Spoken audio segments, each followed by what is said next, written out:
Hey, what's going on YouTube? Here I am again with another of my videos, and I'm back at the Sonoma racetrack. And the question is, can a 225,000 mile Nissan 350Z, can it drift?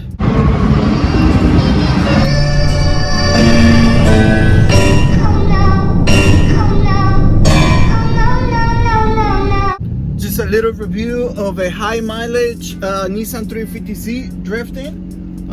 For those who are looking for a drift project and all you can find it's high mileage cars, well, you might find some good information about that here. So let's see my tech inspection, and then we're gonna go from there and see how everything goes, right? So let's do this. Okay, so I'm in line for tech inspection. We're gonna go through it with the car, and I want to show you guys the mileage that it's on the car, 225,000 and some change there. So I just want to go over it with all of you guys on the maintenance and all the things that I had done to the car since I had it. I have owned this car for about a year now, and since then I only had done a couple of oil changes, brake pad change, 2 times the crank position sensors, and other than that the car has been all good, no problems, no issues. My suspension is a Rev 9. So far so good. I drive it, no problems, no noises, no leaking, all good. So let's wait for our tech inspection, and then we're gonna go from there. Okay guys?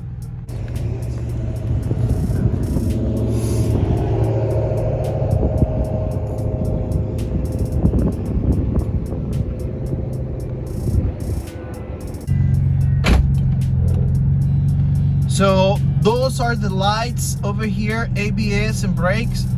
That's the ABS has been disabled, and on this side, the center piece right here, this is for the traction control. All of that has been disabled by this fuse right here.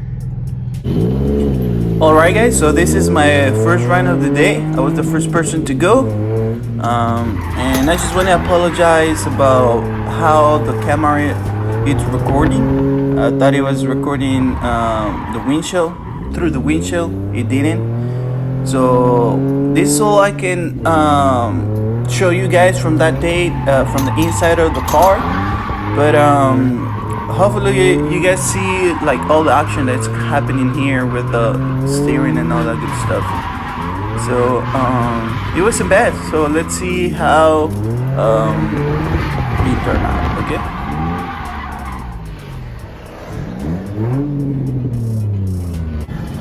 Okay, so that was kind of rough. I was the first person to go on, and all good. Woo! Woo. So back to the 225,000 mile Nissan 350Z. As you guys can see, it drifts, it goes and escapes. So let's see on this second run how I can perform, because the car is performing good.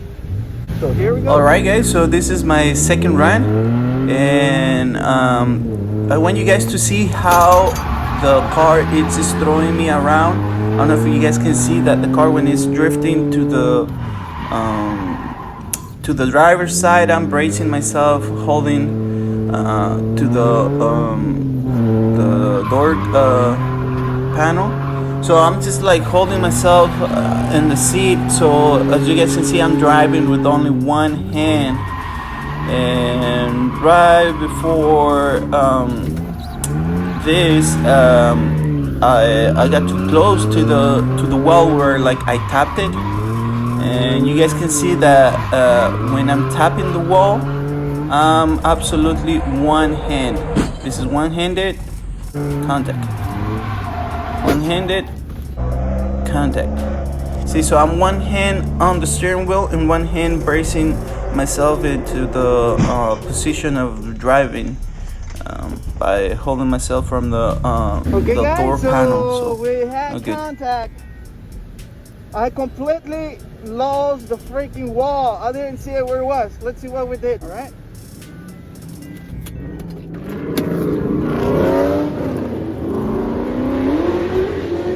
Hey, not bad.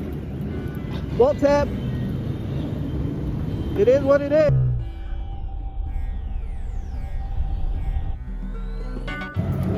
Send it.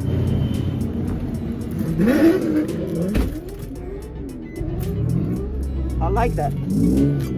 It is what it is. Woo! Wall top. Brought to you by Moonfog. And beautiful times. Hey. And this is one of the few videos I have from the outside. My wife was recording these videos with her phone from far away, so hopefully you guys can see the whole run. Gonna edit it for you guys to see everything, but I don't know if it's enough. Alright guys, so this was like maybe my fourth run, and as you guys can see, you know, the car performs good, even that it's a high mileage. It just drifts all day, gives you a lot of seat times. Get yourself a 350Z. Alright, so in this run, that's when the second accident happened, where like I hit the passenger side back bumper. And same thing, I just want you guys to see how the car is throwing me around. I'm fighting with the car for me to stay in position in the seat. I have the Touring edition with the leather seat, so it's really easy to just like be throwing out in that seat, me throwing around in the seat. But same thing, I want you guys to see that when I had contact with the wall, I'm one-handed on the steering wheel and one hand bracing myself. One hand there, and the other hand is bracing it to the door panel. That's a big issue I'm having right now with the whole handling of the car. It definitely needs a racing seat. It's not good when you like in the middle of the drift and you're fighting with yourself just to stay seated in a good position. So that's not good, but it is what it is. Oh, starting to roll. It's not that bad. Yeah, I bended this.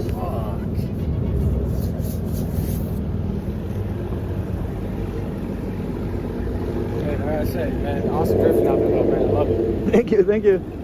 That edge is a little tricky. Yeah, it's like snaps, like right when you come out of that one. Yeah.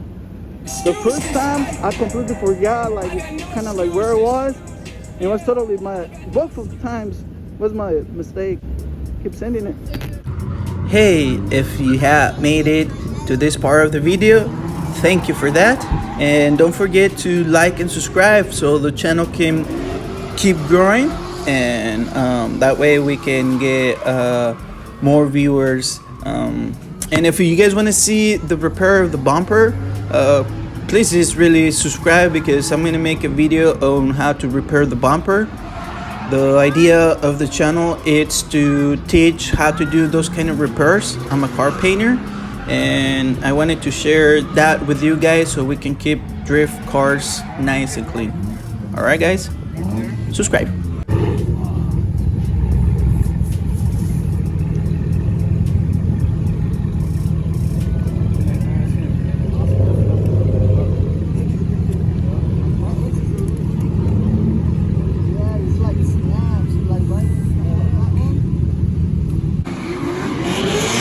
And this is just a video of the tandems. I wish I have more videos of the rest of the guys, but it's really hard to record yourself, drift, crash, eat, go to the bathroom, deal with the heat, too much stuff to deal with. But this is one of the videos I end up saving up, so that's good. And this was my last run of the day, and I was able to completely link the whole track without issues. When I spin out in the first two times, my tires were filled up with too much air from track to track. Before I came here, I took the car to the Stockton Raceway, and apparently the area where we drift over there, it's rough. It's really rough on tires, where like feels grippier. Out here it felt more smooth, so the tires were like, you know, too slippery. Finally link it. All I had to do with the friggin' tire pressure. Here we are. Sonoma track with 250,000 or 225,000 miles Nissan 350Z. Drives really good. I have the AC on most of the time when I'm waiting. That's pretty good. I see a lot of these guys with open windows, meaning that they have no ACs on the car. So this car is sold stock. So like I said, besides the coilovers and the exhaust, it's all stock.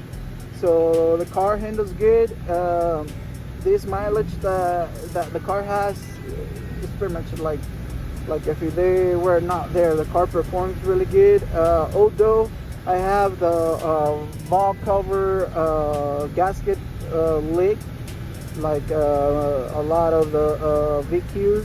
So that's normal out of one of these cars, but long as you keep checking your oil level, you check your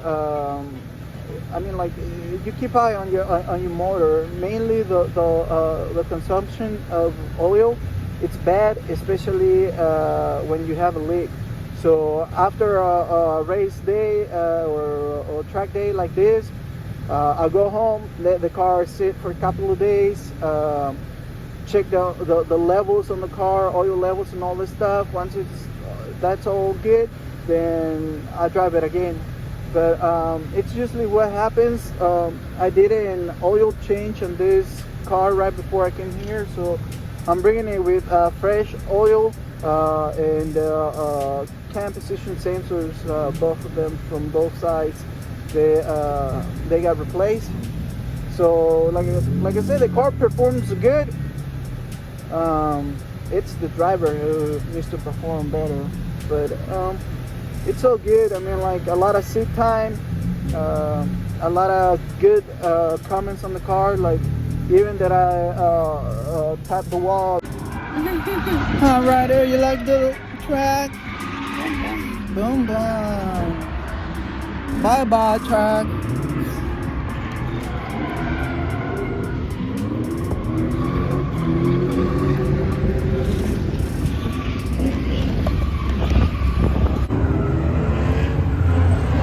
Alright guys, so this is it.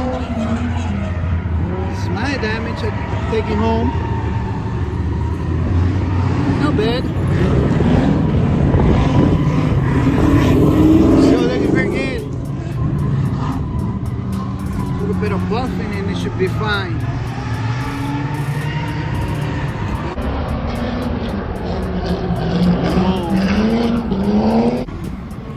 Alright guys, so this is it.